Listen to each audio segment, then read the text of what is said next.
Umongameli wezwe umnumzane Cyril Ramaphosa uhambele umndeni wakwaSokhela eClermont lapho kushone khona izingane ezine. Bafethu, nginibingelele ngiphinde namukele kuyo le channel ehamba phambili igama lami engumfezeko uNtuthuko kaKhumalo. Bathi la sibona amagumede. Mawuthi usemusha kule channel ngizocela enze sure ukuthi uyasubscribe, ungakhohlwa comment nokulike nokushare. Bahlulekile ukuzibamba izinyembezi abebalalele owesilisa waseClermont eThekwini ebalisa ngokushona kwazo zonke izingane zakhe ngenxa yezikhukhula. Umnumzane Meli Sokhela utshela bezindaba ngosizo abhekene nalo ngesikhathi kubhedleka indlu yakhe ngenxa yezikhukhula ezenzeke kulezi insuku ezimbalwa ezedlule. Sokhela uthe ngesikhathi ehlola isimo wabona ukuthi izingane zakhe ziwelwe uphahla lwendlu kodwa ingekho indlela yokuzidakula ngoba kwakugcwele amatshe. Bekugcwele amatshe ingekho indlela yokuwasusa. Ukuze ngihlenge izingane zami lapha ngizamile ukushayela amaphoyisa kodwa sangatholana ngenxa yokunqamuka kwenetwork. Kusho yena lapha nomnumzane Sokhela uthe uze wakwazi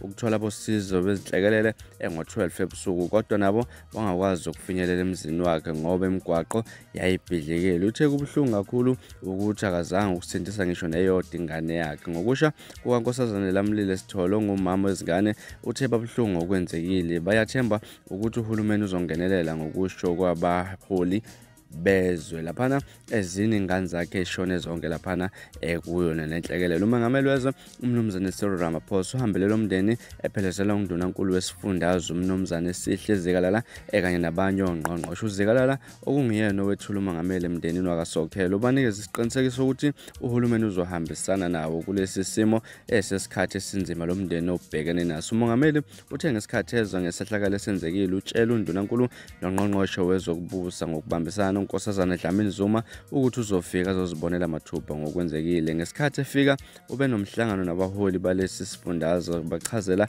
ngakho konke okwenzekile endaweni ezahlukahlukene nokuthi baningi abantu abashonile nabangakatholakali. Kusho yena umnumzane Cyril Ramaphosa. Sebengu-253 abantu okuqinisekiwe ukuthi badlulelwe imiphefumulo yabo kuyo lenhlekelele ethe kwenzeka yezikhukhula eKZN. Bafethu, lona daba engiliphethe namhlanje ukudaba olungekho luhle olungekho mnandi olwenzekile. So bakhulekisa nje bafethu ukuthi baphole amanxeba laphana, baphole inhlungu ababhekene nazo. Sazi bafethu isimo esidima kakhulu lezi, mningi kakhulu imindeni ethe kulahlekelwa zihlobo zabo kanjalo eKZN. Bafethu, sithi nje inkosi ibe nani. Nibe kuyivideo ebengilethe namhlanje. Ningakhohlwa ukuhamba subscribe ne-like ne-share kube wonke labo abathe ukuthinteka nje. Sithi nje dudu emndenini yabo.